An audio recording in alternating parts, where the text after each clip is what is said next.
반갑습니다. 트레이더 장대봉입니다. 요즘 시장 상황을 보면 정말 비트코인 시즌이 끝난 거 아닐까 싶을 정도로 암울하죠. 새로운 연준 의장 지명 이후에도 향후 통화 정책을 둘러싼 불확실성이 해소되지 않은 가운데 금과 은 가격의 조정이 나타나자 일부 투자자들은 청산 리스크를 피하기 위해 위험 자산인 비트코인부터 매도에 나섰습니다. 이 과정에서 발생한 패닉셀은 신규 유동성을 충분히 흡수하지 못했고 그 여파로 비트코인 가격은 결국 스트래티지 평균 매입 단가 아래까지 밀려났습니다. 결국 비트코인은 심리적 지지선인 8만 달러가 깨졌고 알트코인들도 일제히 하락하기 시작했습니다. 솔라나 또한 이 악재들을 피해갈 수는 없었는데요. 현재 솔라나는 겉으로 보면 굉장히 애매한 구간에 와 있습니다. 차트적으로는 내러티브가 약해진 상황이지만 네트워크 안을 들여다보면 이야기가 완전히 달라집니다. 오늘 영상에서는 단순한 악재, 호재 정리가 아니라 솔라나가 지금 어떤 위치에 있는지, 어떤 조건이 갖춰져야 상승이 이어질 수 있는지, 그리고 장대봉 팀이 생각하고 있는 진입가, 목표 구간은 어떻게 설정하고 있는지까지 영상 후반부에 차례대로 정리해드리겠습니다. 꼭 끝까지 시청해주시고 도움이 되셨다면 구독과 좋아요 부탁드리겠습니다. 솔라나는 결국 심리적 지지선이었던 100달러가 깨진 뒤 한때 98달러까지 밀렸습니다. 월간 기준으로는 30% 이상의 하락이 나온 겁니다. 이 정도면 단순한 조정이라고 넘기기엔 꽤 큰 폭입니다. 그런데 여기서 중요한 포인트가 하나 있습니다. 바로 미결제 약정입니다.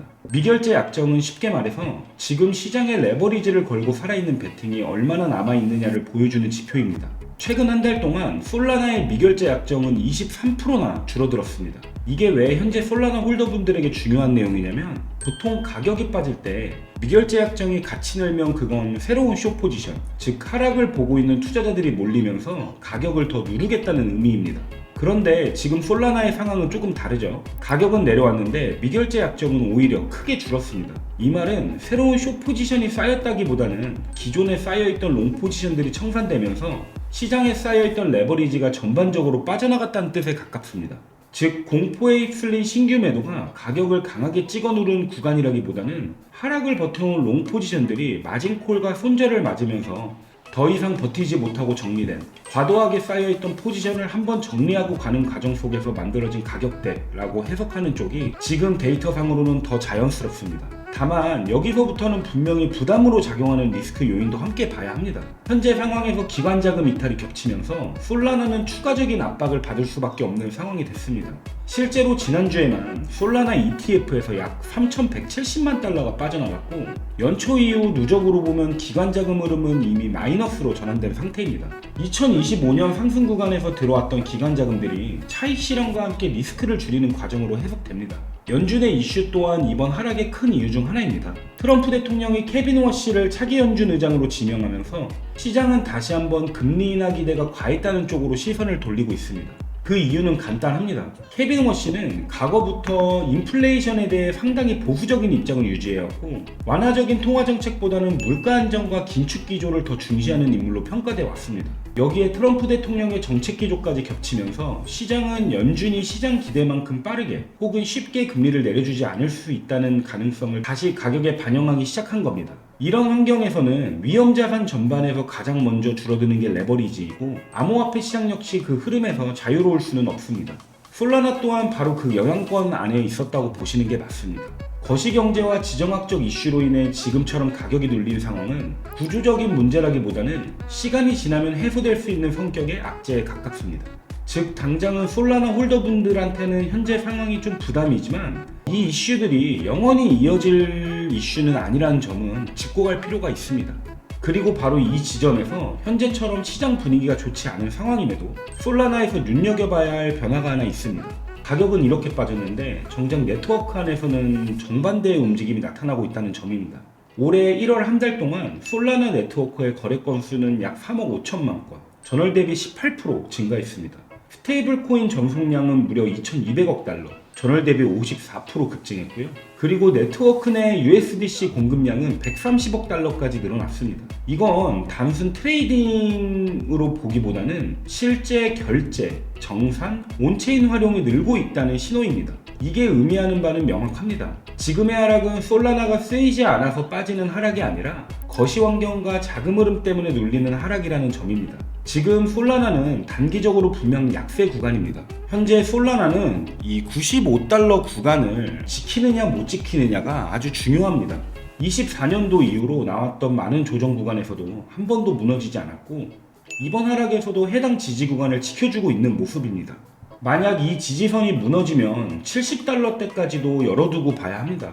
반대로 지금 구간을 안정적으로 방어하면서 130달러, 원화 기준으로 20만원 근방을 회복하기 시작한다면 그때부터는 과매도 반등이 아니라 중기 회복 구간으로 들어섰다고 해석할 수 있는 조건이 만들어집니다. 무엇보다 130달러를 돌파하면서 과거의 명확한 지지와 저항의 균형을 만들어냈던 주봉 21선 위로 재착 안착한다면 이번 불장에서 솔라나가 한 번도 닿지 못했던 300달러의 벽을 넘어설 가능성도 충분히 열려있다고 봅니다. 특히 연준 정책이 조금이라도 명확해지고 ETF 자금 흐름이 멈추거나 반전된다면 솔라나는 다시 한번 디파이와 결제 영역에서 주도권을 노릴 수 있는 위치에 있습니다. 솔라나를 이미 보유하고 계신 분들, 그리고 2026년을 대비해 새로운 포트폴리오에 솔라나를 담을지 고민하고 계신 분들이라면 단기적인 이벤트에 따른 변동성보다 앞으로 나아가야 하는 방향성, 그리고 어디서 매수를 해야 가장 큰 수익을 실현할 수 있을지, 장대봉 팀이 생각하고 있는 1차 타겟가 최종 타겟가인 까지 도달하는데 얼마나 소요될지, 목표 구간에 도달했을 때 원하는 수익을 실현하려면 이제는 어디에서 대응할지에 대한 기준을 세우고 실제 행동으로 옮기기 시작해야 할 시점이라고 판단합니다. 지금 시장은 단순한 지표나 차트만으로 대응하고 판단하기 어려운 시기를 지나가고 있습니다. 차트가 상승 신호를 보내도 거시경제 이슈가 가로막기도 하고 큰 호재가 등장해도 차트가 약세 신호를 보내며 가로막기도 합니다. 대부분의 불장은 이런 식으로 시작합니다. 모두가 이런 패턴에 지치고 무너져 있을 때 시장은 지난 호재들과 응축된 거래량을 터뜨리며 갑작스럽게 가파른 상승이 나옵니다. 대부분 개미 투자자들은 상승이 모두 나온 뒤에야 이제 시작이다라며 세력들이 고점에 던진 물량을 받아먹곤 합니다. 제 구독자분들과 저희 스터디룸 분들만큼은 그렇게 되시지 않도록 늘 모든 방향성을 열어두고 철저하게 데이터와 팩트에 기반해서 분석하며 방향성과 대응 구간을 잡아드리고 공유하고 있습니다. 다만 이런 복잡한 상황일수록 영상에서 일방적으로 듣는 것보다 본인 상황에 맞게 어떻게 대응해야 하는지가 더 중요합니다.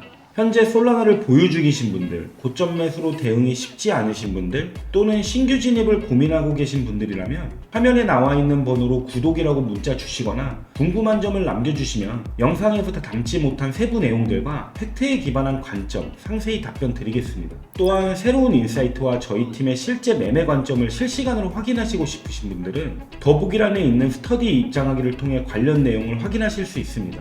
오늘 영상이 도움이 되셨다면 구독, 좋아요, 알림 설정까지 눌러주시면 감사하겠습니다. 감사합니다.